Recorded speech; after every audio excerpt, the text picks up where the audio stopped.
debe de dar medicación a los niños porque el medicamento causa adicción.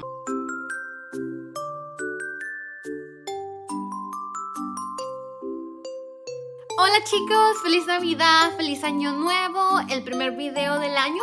Para los que no me conocen, mi nombre es Sharon y soy psicóloga con experiencia en el área del aprendizaje de los niños. Y el día de hoy, pues me encuentro aquí en un espacio muy especial porque estoy al lado de donde están mis globitos de mi cumpleaños. Aquí están. Y pues pensé que podía ser un buen espacio para grabar y enseñárselos al mismo tiempo. Pero sí, vamos a estar hablando acerca de lo que son mitos sobre el déficit de atención.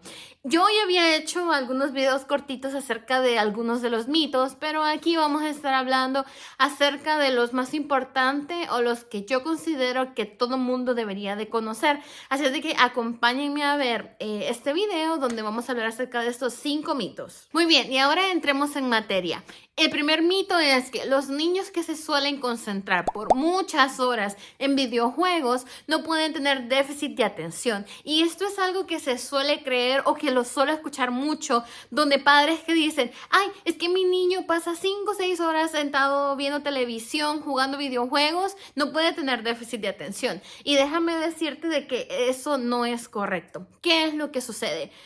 Yo ya he hablado anteriormente de que lo que son los televisores, los videojuegos, son aparatos, tecnología de estímulo rápido. ¿Qué quiere decir? En un videojuego, en un programa de televisión, los estímulos de colores, de sonido van cambiando en segundos. Entonces pueden tener en un segundo una imagen, otro segundo otra imagen, un sonido, otro sonido. Entonces eso hace que el cambio de colores, el cambio de sonido y el cambio de estímulos haga que los niños permanezcan por mucho tiempo sentados. Entonces sí pueden haber niños que tienen déficit de atención y los van a ver que el único momento donde ellos están sentados o tranquilos, en algunos casos, es cuando están jugando videojuegos o viendo la televisión o la consola. ¿Por qué? Por esta hiperconcentración que hay en el cambio de estímulos tan rápidos que hay actualmente, pues en nuestra sociedad, en nuestra televisión, en nuestras caricaturas y en los videojuegos. El mito número 2 es que el déficit de atención desaparece. Ya en repetidas oportunidades anteriormente, porque eso no es el primer video que hago acerca de déficit de atención en el canal, ya les he hablado acerca de esto, de que el déficit de atención no desaparece. Es cierto que sí, el déficit de atención se detecta cuando los niños son muy pequeños y se les da el tratamiento necesario. Los síntomas llegan a ser casi imperceptibles cuando los niños crecen, o sea que ellos saben que tienen déficit de atención, pero la mayoría de personas no lo logran ver y estos niños se logran incorporar a la sociedad correctamente. Esto es cierto, que esto puede suceder, pero no desaparece. A medida que los niños van creciendo, los síntomas van evolucionando. Entonces, no, el déficit de atención no desaparece. El mito número 3 es que las personas con déficit de atención únicamente necesitan esforzarse más. Ya he platicado con ustedes también de esto, que cuando un niño tiene déficit de atención, hay estructuras cerebrales que están implicadas. Están lo que nosotros les llamamos como neurotransmisores y al mismo tiempo sabemos de que algunas estructuras y más que todo las funciones ejecutivas en el cerebro de los niños no se desarrollan correctamente. Entonces no es únicamente que estos niños tengan que esforzarse un poco más para poder prestar atención, para que puedan controlar sus impulsos. No.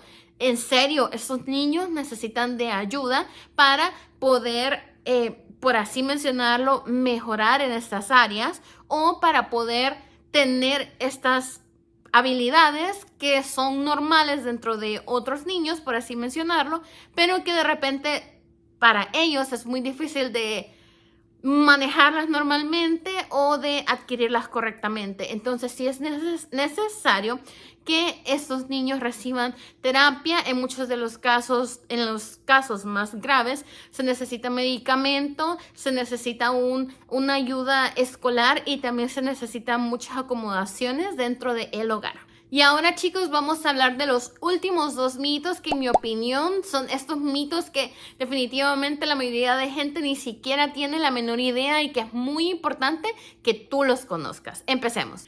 El mito número 4 es que la mayoría de personas suelen creer que solo los niños sufren de déficit de atención y esto no es así. Pero ¿qué es lo que pasa? Se suele diagnosticar más este trastorno en niños que en niñas y tú te estarás preguntando por qué y hay una explicación para eso. Primero que nada, tienes que saber que hay diferentes tipos de déficit de atención. Tenemos lo que es el trastorno de déficit de atención, que tiene el predominio de síntomas con hiperactividad e impulsividad. Y también tenemos este otro tipo de déficit de atención donde únicamente afecta la parte de la atención dentro de los niños. Y ya también sabemos el tercer tipo, que son los combinados. Pero, ¿qué es lo que sucede? En las niñas es más común de poder ver este tipo de déficit de atención donde solo afecta los síntomas de la inatención. O sea, que a las niñas les cuesta enfocarse, les cuesta prestar atención. Entonces, culturalmente se nos ha enseñado que el niño que tiene déficit de atención es este niño que está hiperactivo, que anda saltando por todos lados. ¿Y qué es lo que sucede? Hay esta rama o este tipo de déficit de atención donde tiene únicamente síntomas donde los niños no pueden prestar atención, les cuesta concentrarse. Entonces normalmente las niñas suelen tener este tipo, pero cuando se lleva a las niñas a consulta y se observa que no tienen una actitud o comportamientos impulsivos o que no pasan corriendo y saltando por todo el tiempo, se le atribuyen otros trastornos, pero no se les dice como tal que tienen déficit de atención. ¿Por qué? Porque se suele pensar de que es únicamente de que necesitan refuerzo, actividades para mejorar la concentración. Entonces se suele obviar en muchos de los casos este diagnóstico de lo que es un déficit de atención en las niñas. Es más usual, como les decía antes, de que lo diagnostiquen en niños desde pequeños. Y en las mujeres se suele diagnosticar más comúnmente cuando las niñas ya están grandes y a pesar de que han trabajado en concentración, en atención, los síntomas siguen, evolucionan, como les digo, y ellas suelen buscar ayuda y pues se dan cuenta de que, ok, he tenido déficit de atención todo este tiempo, pero en su momento no me lo supieron diagnosticar. Y voy a hacer un video hablando únicamente de esto para poder darles más detalles porque es todo un mundo. Y ahora vamos a hablar del mito número 5, que es que la mayoría de personas piensa de que el déficit de atención debe de ser tratado únicamente con terapia psicológica y que no se le debe de dar medicación a los niños porque el medicamento causa adicción. Y aquí tengo que hablar acerca de esto. ¿Por qué?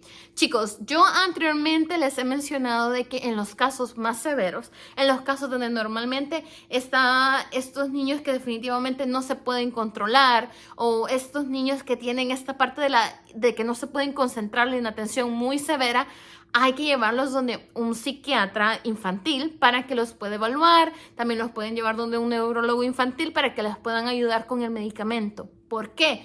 Porque es necesario. ¿Qué es lo que sucede? Les voy a explicar.